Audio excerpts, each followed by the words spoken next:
안녕하십니까. 부동산학개론 정동혁입니다. 자, 오늘은 311페이지 제5절 현금 흐름 예측 및 분석을 하도록 합니다. 자, 현금 흐름 예측 및 분석은요. 요건 이제 우리가 부동산에 투자했을 때 미래에 나오는 수익의 종류가 두 가지가 있거든요. 한 가지는 소득이득이라는 게 있어요. 그래서 요거는 소득이득은요. 미래에 나오는 그 임대료 수입을 가지고 영업수지를 측정하는 그런 쪽이 하나가 있고요. 또 하나는 되팔았을 때 자본이득, 자본이득은 이제 지분이 돌아온다. 그래서 지분 복귀액 계산하는 게 있습니다. 이 두 가지 것은 여러분들이 꼭 알아둬야 되는 거예요. 왜냐하면 이것은 문제가 꼭 한 문제 이상씩은 출제가 되고요. 그리고 뒤에 순환가 계산할 때도 이게 화폐의 시간가치 계수와 연결해서 할인하는 것과 연결을 해서 순환가 계산에도 꼭 쓰이니까 이거를 꼭 알아두자. 이렇게 이제 정리를 하고요. 자, 일단 거기 312페이지를 보시면 영업의 현금 수지 산정이 있죠. 그래서 여기서는 이렇게 이제 정리를 합니다. 일단 영업 수지, 그러니까 우리가 이제 미래 현금 흐름은 미래 현금이 들어오는 것이죠. 미래 현금 흐름이 두 가지가 있다. 자, 하나는요 소득이득이 있고요. 소득이득은 요거는 영업 수지를 계산하는 것이고요. 그다음에 이제 두 번째가 자본이득이 있다라는 거죠. 자본이득은 이거는 지분 복귀액으로서 계산을 한다라는 것이죠. 그래서 이제 소득이득은 영업을 통해서 얻어지는 소득이 되겠고요. 이거는 자본이득은 되팔았을 때, 양도했을 때 얻어지는 그런 소득이 되겠다라는 것이죠. 그래서 이제 이 두 가지 것을 전부 계산하는 시기랄지 또 계산하는 방법이랄지 이런 것들을 꼭 잘 숙지를 하시기 바랍니다. 이쪽에서는 시험 문제가 반드시 하나는 나온다. 이렇게 이제 정리를 하시면 되겠어요. 자, 먼저 영업수지 계산입니다. 자, 영업수지 계산은요, 이것은 영업수지라는 게 뭐냐 그러면 영업을 통해서 얻어지는 수입과 지출, 그렇죠. 영업을 통한 영업 과정에서 발생하는 수입과 지출을 영업수지라고 얘기를 하죠. 그래서 이 영업수지 계산은요, 전제 조건이 두 가지가 있어요.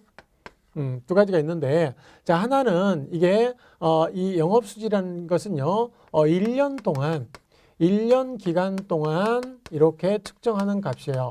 그러니까 영업수지에 나오는 것은 모두 1년 기간 동안이니까 모두 유량이다. 이렇게 보시면 돼요. 그러니까 영업수지에서 나오는 것들은 모든 것들은 다 유량이다. 유량 꼭 기억을 하세요. 그 다음에 두 번째로는 영업수지는요, 투자하는 시점에서 미래 수익을 예측하는 것이죠. 그러니까 여기서 하는 것은 실현치가 아니라 모두 예상치다. 즉 예상값이다. 이런 것도 이제 전제 조건이에요. 이 두 가지를 전제로 해가지고 기억을 하자. 자, 그러면 이것을 영업수지 계산한 시기나 이런 걸 보기 전에요. 일단 가정을 한번 해보자라는 것이죠.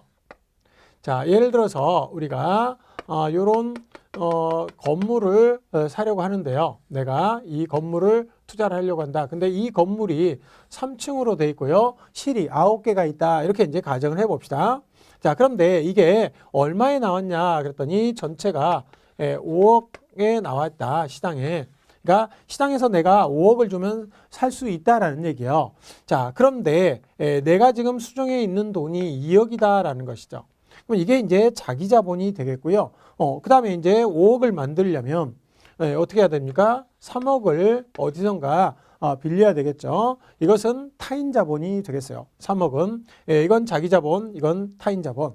자기 자본을 뭐라고 되겠냐? 지분이라고 보통 얘기를 많이 하죠. 그리고 타인 자본은 부채라고 얘기를 하죠. 그리고 이제 자기 자본과 타인 자본이 합쳐지게 되면 이걸 총 자본 또는 자산이라고도 얘기를 합니다. 그래서 이제 자산은 총 자본이라고 얘기를 하고요. 이것은 부동산 가격이 되겠죠. 그리고 이놈은 총 투자액이라고도 얘기를 할 수가 있겠네요. 예, 그래서 부동산학 개론은요 이렇게 이 똑같은 단어들이 이렇게 여러 가지 용어로 쓰입니다. 똑같은 의미가. 그래서 자산, 총자본, 부동산 가격, 예, 총투자액 다 동일한 얘기고요. 지분은 자기 자본이고요, 부채는 타인 자본이다. 이런 이제 기본 개념들을 좀 알아두시면 좋겠네요. 자, 그다음에 이게 타인 자본을 쓰게 되면 이자를 지불해야 됩니다. 그래서 이자율이 예를 들어서 5%에 3억을 빌릴 수 있다. 이렇게 가정을 해봅시다. 그러면 나는 이 부동산을 사기 위해서 지금 5억이라는 자본을 마련을 해야 되는데요. 이때 내 돈이 2억이고 남의 돈이 3억을 빌려서 은행 가서 야 이거 내가 살려고 하는데 내 돈이 2억 있거든. 그러니까 나한테 네가 3억을 빌려줄 수 있어? 그랬더니 빌려줄 수 있대요. 그러면 그때 이자율은 얼마로? 5%를 하고 일단은 이가 이것을 이 매년 이자만 지불하는 것으로 하고 나중에 되팔았을 때 이 원금을 한꺼번에 상환하는 것으로 하자. 그러니까 결국 이자만 매달 또는 매년 내는 것으로 하고 이 원금 상환은 하지 않는 것으로 하자라고 가정을 해봅시다. 그러면 이때 3억에 대한 5%니까 이 1년에 1,500만 원씩 이자를 내는 거죠. 3억을 5%로 빌렸으면 1년에 이자를 1,500만 원씩 내면 되겠죠. 그래서 이자가 1,500만 원이다. 이렇게 이제 가정을 해봅시다. 자, 그러면 이때 이제 나는 이 부동산을 사가지고 이 부동산을 사는데 사가지고 이 부동산이 각각 얼마의 수입이 될 것이며 또 지출은 얼마나 될 것인지 이 영업수지를 한번 계산해 보자라는 거죠. 그래서 이제 이 영업수지를 계산을 해본다라고 하면 수입을 계산할 때는 먼저 이게 이제 계산상으로 가능한 총수입이 얼마인지 이걸 계산을 하면 한 실당 임대료가 얼마나 될 것인지 이걸 예측을 해야 되겠죠. 그래서 1실당 임대료가 이게 약 1년에 1,000만 원 정도 받을 수 있다. 이렇게 이제 가정을 해보면 이러면 이제 어떻게 됩니까? 여기서 1실당 1,000만 원 받을 수 있으니까 단위당 예상 임대료 요게 1,000만 원이거든요. 그러면 1,000만 원이고요. 여기에 임대 단위수가 몇 개예요? 하나, 둘, 셋, 넷, 다섯, 여섯, 일곱, 여덟, 9개죠. 그러니까 임대 단위수를 곱하게 되면 임대 단위수 9개를 곱하게 되면 뭐가 나옵니까? 9천만 원이 나오죠. 이 9천만 원의 수입이 가능하다 이런 얘기죠. 그러니까 내가 이 부동산을 사가지고 임대 사업을 하게 되면 그러면 한 실당 1년에 1,000만 원씩 수입이 예상되니까 9개 실이니까 9천만 원의 수입이 들어올 수 있다는 얘기죠. 이것을 뭐라고 하냐면 가능 총수입 또는 가능 총소득이라고 얘기를 합니다. 또는 가능 조소득이라고 얘기하죠. 우리 교재에는 312페이지 총하고 조가 똑같아요. 그래서 가능 조소득이라고도 얘기를 하고요. 가능 총소득 이렇게도 얘기를 하고요. 가능 총수입 이렇게도 얘기를 하죠. 그러니까 계산상으로 1년 동안 내가 이 부동산을 사가지고 임대 사업을 했을 때 얻을 수 있는 총수입이 바로 9천만 원이다 이런 얘기죠. 자, 그러면 여기서 가능 총소득인데요. 이게 정말로 내 손에 들어오는 수입이 얼마인지 이걸 이제 계산을 해야 되겠죠. 자, 그러면 여기서 예를 들어서 이놈이 주변에서 이렇게 쭉 조사를 해보니까 이쪽에 이제 빌딩들이 많이 있는데요. 그때 평균 한 실 정도는 10개 중에 1개 정도는 공실이 생기더라. 그러니까 비어있더라 이런 얘기죠.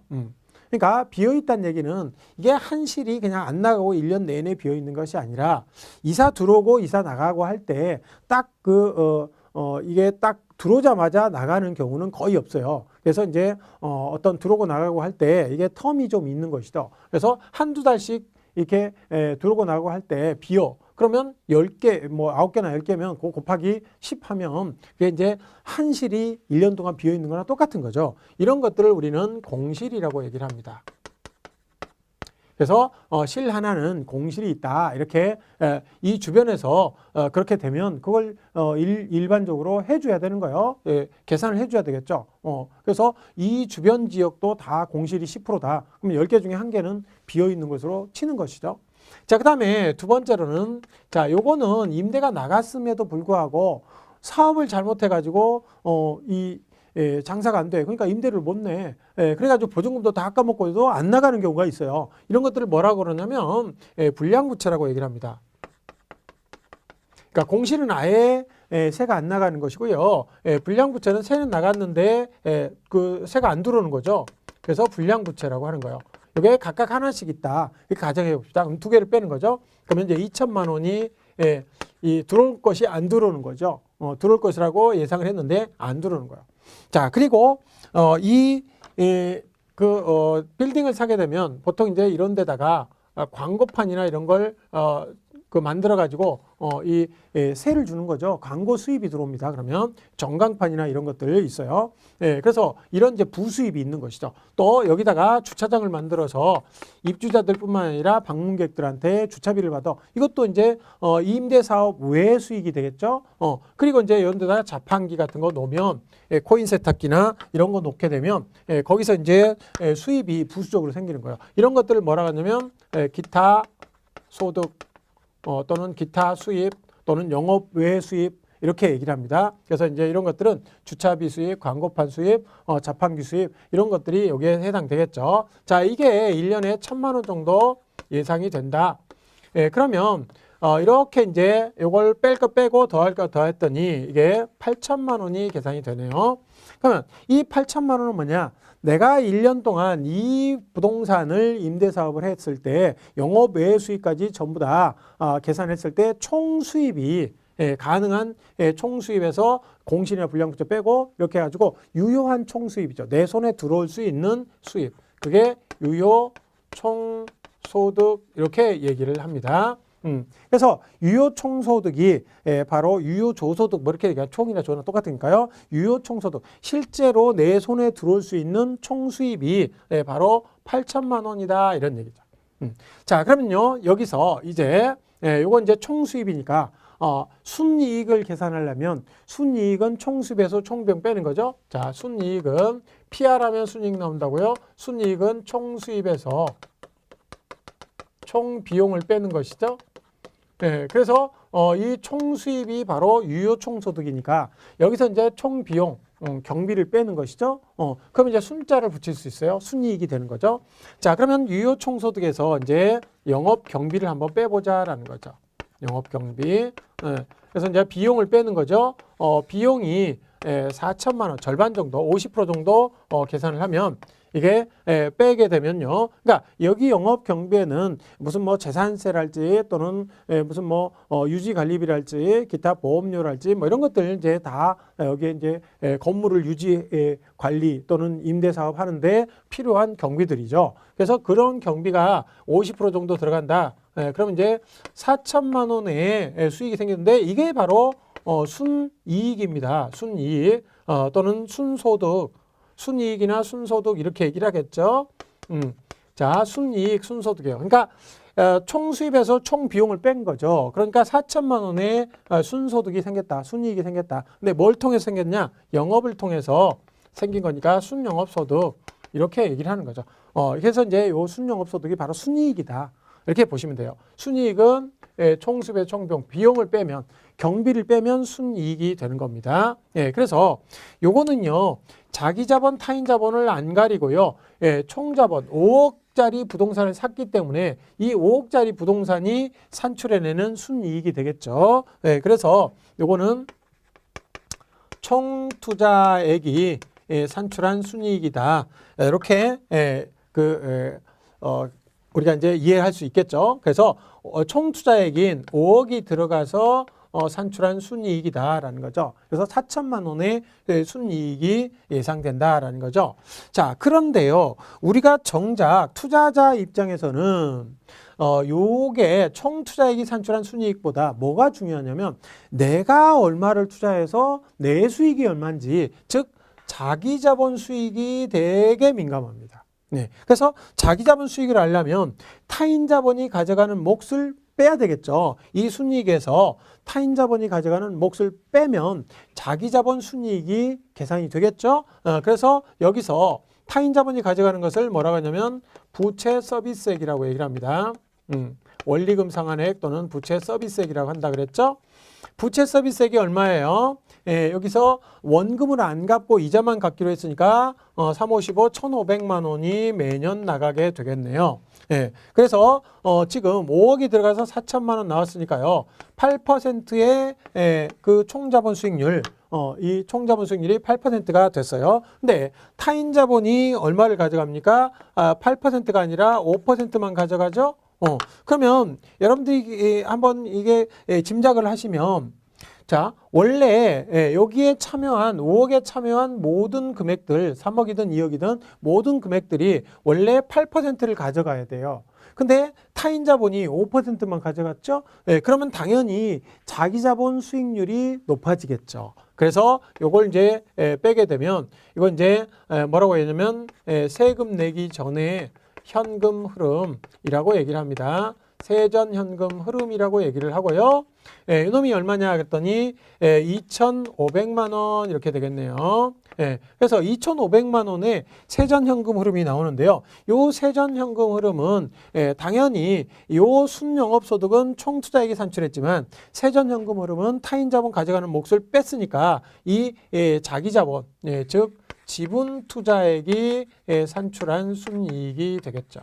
그래서 지분 투자액 2억이 산출한 순이익인데요. 아직 세금을 안 냈으니까 세전 현금 흐름이라고 그러고요. 요게 몇 프로냐 그랬더니 요게 바로 2억 들어가서 2,500 나왔으니까 12.5%가 되겠네요. 자, 여기서 보면 총자본 수익률이 8%고요. 타인 자본이 5%. 그러니까 싼 이자를 썼더니 자기 자본 수익률이 올라간 거죠. 이런 것들은 뭐냐? 정해 지렛대다 이렇게 얘기를 하는 거죠. 정해 레버리지가 발생을 한 겁니다. 왜냐하면 타인 자본이 총 자본 수익률보다 낮은 이자를 썼으니까 정해 지렛대가 발생한다라는 것이죠. 이거 이제 여기서도 우리가 지렛대 효과를 이해할 수가 있겠어요. 자, 그리고 이제 여기서 영업소득세, 영업소득세를 내게 되면 그러니까 소득세죠. 그래서 영업소득이 발생한 거니까 영업소득세를 지금 뭐 그 500만 원을 냈다. 500만 원 뭐 냈다 그러면 이게 이제 2천만 원의 수익이 생긴 거죠. 이건 이제 세금을 낸 다음이니까 세후 현금 흐름이라고 얘기를 하겠죠. 그래서 세후 현금 흐름이 2천만 원 나온다라는 것이죠. 그래서 요 2천만 원은 자기 자본이 산출한 세후 현금 흐름입니다. 그래서 지분 투자액이 산출한 것은 세전과 세후고요. 총 투자액이 산출한 것은 순영업소득이다라는 것이죠. 그래서 이제 이 틀을 아예 그냥 통째로 암기를 해버리시는 게 좋습니다. 그래서 이거 이제 암기를 하려면 무턱대고 처음부터 암기하라 그러면 좀 막막하죠. 그래서 여기서 먼저 골격을 이렇게 잡습니다. 골격을 이렇게 골격을 먼저 잡으면 자, 첫 번째 골격을 잡으면 가, 유, 순, 세 이렇게 5가지 골격 소득의 종류를 5가지를 잡죠. 그 다음에 여기서 각각 빼는 것들 빠지는 것들을 또 빼보겠어요. 그러면 이제 두 번째로는 뭐가 있냐? 여기 이제 공실과 불량부채 있고요. 그 다음에 영업 경비가 있죠. 그 다음에 여기 부채 서비스액을 빼면 세전이 되고요. 여기 이제 세금을 빼게 되면 세후가 되겠죠. 그래서 이제 어떻게 외우냐면 일단은 가유순세세를 먼저 외우고요. 가유순세세 이렇게 외우고 그 사이사이에 가공유, 가공한 기름, 그 다음에 유영순, 수영, 유영순, 뭐 여자친구 이름이 유영순이다. 이렇게 이제 암기를 하시면 되고요. 그다음에 순부전, 부전자전 할 때 순부전자전이다. 요까지 2번으로 외워두시면 세전과 세후는 세금 내고 이러는 거니까 그냥 안 외워도 되겠죠. 그래서 먼저 가유순세제를 꼭 암기를 해두시고요. 그다음에 가공류, 유형순, 순부전 이렇게 암기를 해두시면 우리가 이제 쉽게 이 틀을 전부 다 암기할 수 있다라는 거죠. 그래서 단위당 예상 임대료에다가 임대 단위수를 곱하면 가능총소득은 이제 우리가 계산상으로 나올 수 있는 총수입이고요. 그다음에 이제 여기서 공실과 불량부채를 빼고 기타 영업 외 수익을 플러스를 하게 되면 그때 이제 1년 동안 내 수중에 들어올 수 있는 총수입이 이게 실제 총수입이 계산되고요. 거기서 경비를 빼면 영업소득, 그래서 이제 부채 타인 자본이 가져가는 부채 서비스를 빼면 세전, 그리고 영업소득세를 빼면 또 세후 현금 흐름이 된다. 자, 그다음에 세 번째로는 자, 여기서 우리가 이제 기준이 되는 것은 대개 유효총소득이 기준이 됩니다. 그러니까 조소득 그러면 되게 유효총소득을 얘기를 하는데요. 이때 이제 영업 경비 빠지는 것만 세 가지를 보겠어요. 경비를 빼고요. 그 다음에 부채 서비스세금 빚이죠. 빚 갚는 거예요. 그래서 빚 갚고요. 그 다음에 여기 세금 내고 이렇게 한다 그랬죠. 네, 그래서 경비 빼고 빚 갚고 세금 내고. 그래서 이렇게 세 가지로 암기를 꼭 해두시고요.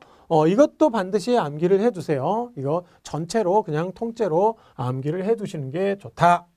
자, 그러면 한 번 더 보겠어요. 1번은 가유순세세, 그러니까 먼저 골격을 잡고 그 다음에 두 번째로는 가공유, 유형순, 순부전 이렇게 세 가지를 암기하시고요. 그 다음에 3번으로는 경비 빼고 빚 갚고 세금 내고 이걸 아예 그냥 여러 번 해서 입에다가 달고 사시면 이게 이제 금방 이걸 이해할 수 있다라는 것이죠. 자, 그 다음에 두 번째로 이제 뭐냐? 그러면 자본이득, 즉 지분 복귀액을 계산하는 거죠. 지분 복귀액을 계산한다. 자, 지분 복귀액 계산은요. 이것도 역시 가정이 두 가지가 있어요. 자, 하나는 이것은 1년 동안 계산하는 게 아니라 이 기말에 기말이라는 것은 여기 투자기간 말이죠. 기말에 한 번 딱 계산하는 거예요. 그러니까 요놈은 저량이 되겠어요. 기말이라는 그 시점에서 딱 계산하는 것이니까 저량이 되겠고요. 자, 이것은요. 이것도 역시 예상값이에요. 예상값이다. 그러니까 투자하는 시점에서 내가 보유를 3년 동안 한다. 자, 보유를 3년 동안 보유를 하고 3년 말에 되판다. 재매도를 한다. 이렇게 이제 가정을 했다 그러면 3년 동안 이렇게 세후 현금 흐름이 뭐 2천만 원이 나오든 2,100만 원이 나오든 이렇게 세 번 발생을 할 것이고, 그 다음에 재매도를 한다 그러면 그때 이제 재매도 예상 값이 있겠죠. 그러니까 3년 뒤에 내가 저 5억짜리 부동산을 샀는데 그것을 6억에 판다. 그럼 3년 뒤에 한 6억 정도는 될 거야. 그래가지고 6억에 파는 것으로 예상을 하는 거죠. 그래서 이제 이것도 역시 똑같이 예상 매도 가격이 있겠죠. 자, 예상 매도 가격, 재매도 가격이죠. 이게 예를 들어서 6억이다. 그리고 이제 예상 매도 가격에서 매도 경비를 빼게 되면 매도 경비는 이제 여러 가지 광고를 한달지 아니면 기타 등기비 또는 중개 수수료 이런 것들이 매도 경비가 되겠죠. 요게 한 5천만 원 들어간다라고 하면 이게 5.5억이 되겠죠. 자, 그러면 매도 가격은 총 수입이죠. 거기서 이제 매도할 때 필요한 경비를 뺐어요. 그럼 이제 이걸 뭐라고 하냐면 순자를 붙여요. 순자를 붙여. 그러니까 어쨌든 경비를 빼면 순자를 붙여요. 네트. 그래서 순매도 가격이 되겠죠. 매도 가격에 경비를 뺐으니까 순매도 가격이라고 합니다. 그래서 순매도 가격은 5억 5천이다라는 거죠. 근데 우리가 팔게 되면 은행에서 야, 너 팔았어? 그러니까 팔았으면 이제 빚 갚아야지.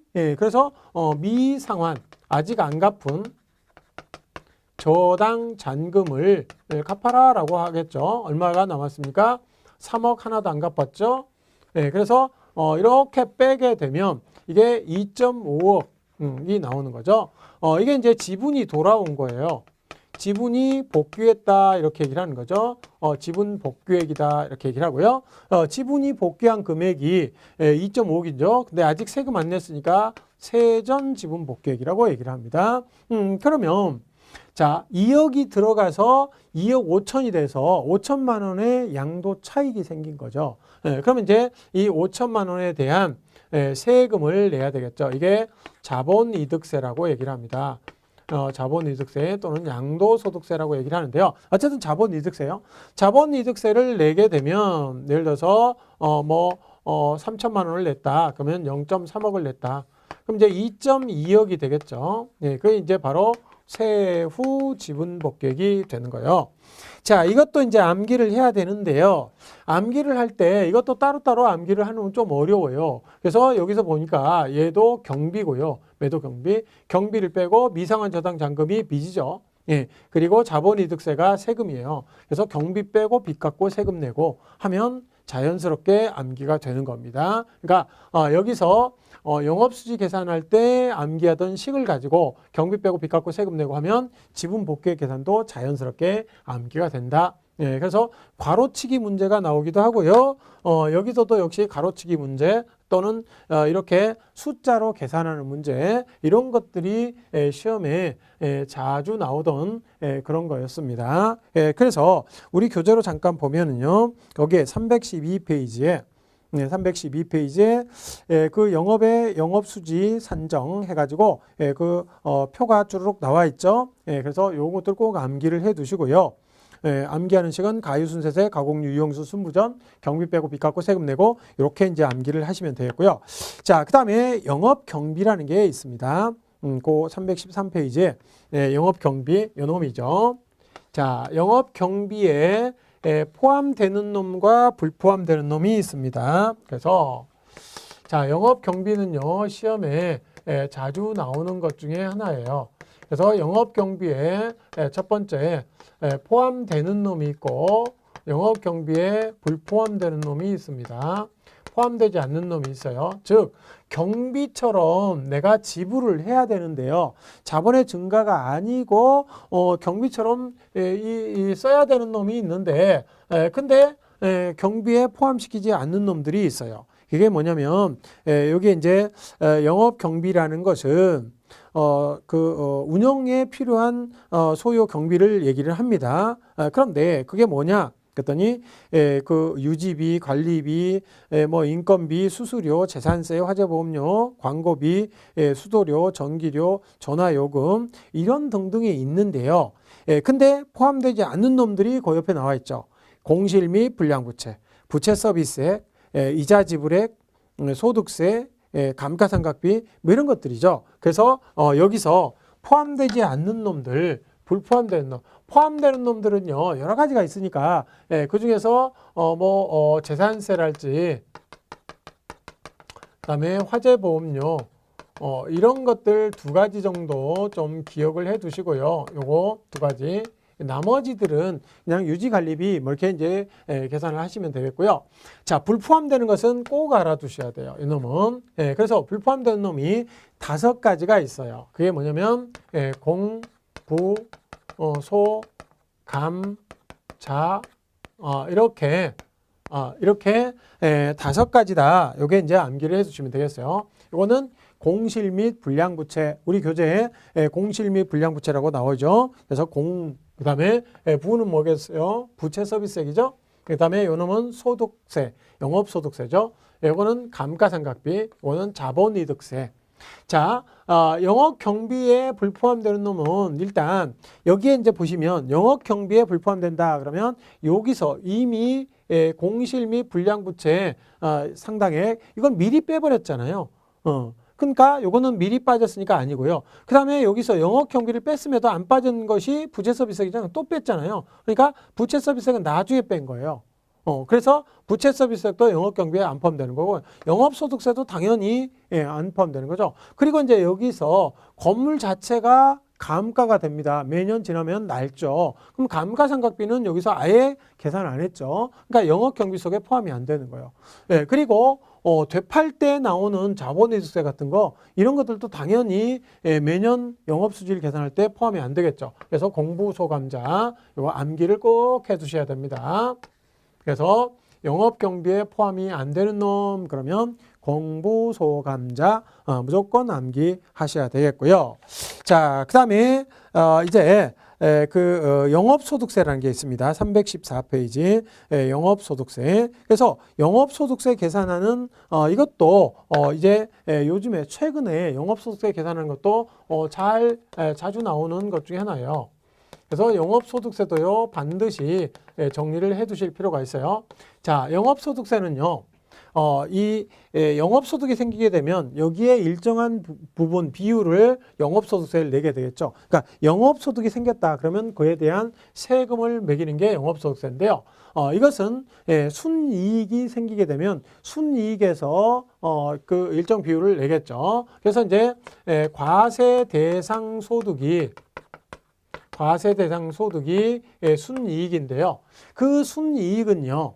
순이익은 여기서 가유순세대 중에서 순이익이 이것은 순이익이 아니죠. 경비를 안 뺐으니까 경비를 뺀 순이익이 순영업소득과 세전과 세후예요. 순이익은. 그런데 세후수지는요. 영업소득세를 알아야 세후수지가 나오잖아요. 그러니까 우리가 이제 과세 대상 소득이 되는 것은 이것 두 가지가 과세 대상 소득의 기초가 되는 거예요. 그래서 여기다가 이제 세율을 곱하게 되면 소득세율을 곱하게 되면 이게 소득세, 영업소득세가 되겠죠. 자, 그런데요. 이게 과세 대상 소득이 기준이 뭐라 그랬어요? 첫 번째로는 순영업소득이 기준이 될 수 있다 그랬죠? 순영업소득.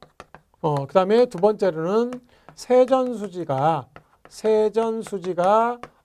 이 과세 대상 소득이 될 수 있다 그랬어요. 자, 그러면 여기서 순영업소득을 기준으로 했다. 즉 4천만 원을 기준으로 했는데 이때 4천만 원에서 우리가 경비처럼 앞으로 더 집어넣어야 될 게 있고요. 이미 경비처럼 묻어가지고 경비 속에 영업경비 속에 묻어서 빠져버린 놈이 있어요. 그게 뭐냐면 우리가 이제 영업 경비를 얘기할 때 예를 들어서 교체 비용들 있잖아요. 그러니까 예를 들어 에어컨이 있다. 에어컨이 한 10년 만에 한 번씩 갈아야 된다. 근데 에어컨 비용이 100만 원이다. 그런데 10년 동안에 매년 10만 원씩 에어컨 교체 비용을 충당을 합니다. 그러니까 이렇게 미리 비축을 해 놓는다 이런 얘기죠. 그러니까 에어컨 교체 비용으로 10만 원을 올해 지불한 것처럼 이렇게 계산을 하는 게 그게 바로 대체 충당금이라는 거예요.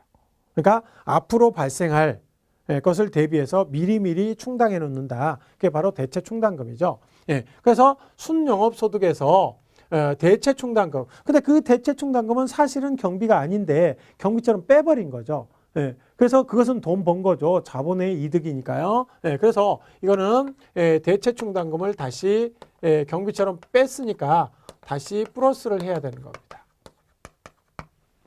자, 그 다음에 여기서 순영업소득에서 앞으로 경비처럼 더 빠져야 될 것이 있죠. 그게 뭐냐면 부채서비스액이요. 부채서비스액 중에서 원금상환분하고 이자상환분. 자, 부채서비스액 중에서 원금상환분과 이자상환분. 이게 이제 두 가지가 좀 성격이 틀립니다. 자, 예를 들어서 내가 지금 5억짜리 부동산을 샀는데요. 이게 타인 자본이 3억이고요. 내 자본이 2억이죠. 자, 근데 이자는 아무리 갚아도요. 자기 자본이 늘어나지 않습니다. 근데요, 만약에 원금을 갚았다. 원금을 여기서 1억을 갚았다.